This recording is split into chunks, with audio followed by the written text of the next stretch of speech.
হয়, আজি আমি হুদো বিটিসি বাঙালি যুব ছাত্ৰ ফেডাৰেশনেৰ কেন্দ্ৰীয় সমিতিৰ পৰা এটা প্ৰতিনিধি দল আমি বান সাহায্যৰ কাৰণে আজি আমি হুদোৰ বিটিসিৰ পৰা আমাৰ শিৱসাগৰলৈ আহিলোঁ। আহি ইয়াতে বহুতকেইটা ঠাই আমি বান সাহায্য অলপ কৰাৰ চেষ্টা কৰিলোঁ। তো আহি বহুত বেয়া লাগিলে চাই।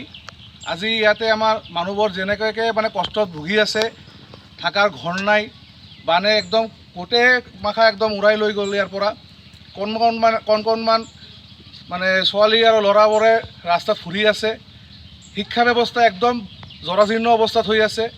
আমাৰ স্কুলবিলাক একদম বানে উৰাই লৈ গ'ল। তো আমি যিমানখিনি পাৰিছোঁ আমাৰ সংগঠনৰ পৰা আমি সহায় কৰিছোঁ, কিন্তু এইটো সহায় মানে মই নাভাবোঁ যে কাৰো কিছুমান মানে লাভ হ'ব বুলি।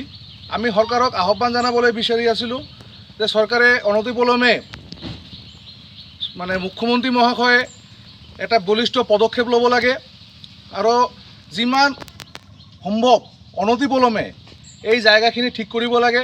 আৰু যিজন আমাৰ দুখীয়া মানুহবোৰে ঘৰ বাৰী বানে উৰাই লৈ গ'ল, এই ঘৰ বাৰীখিনি চৰকাৰে বনাই দিব লাগে আৰু আমাৰ স্কুলবিলাক মানে নতুনকৈ বনাই দিব লাগে।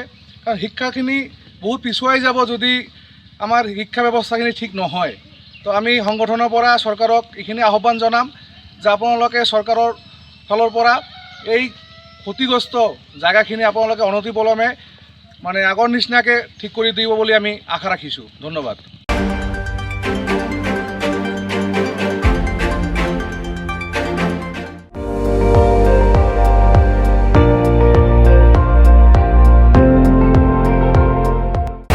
আপুনি চাই আছে ND24, সৰ্বশ্ৰেষ্ঠ নহয় সৰ্বোত্তমৰ দৌৰ।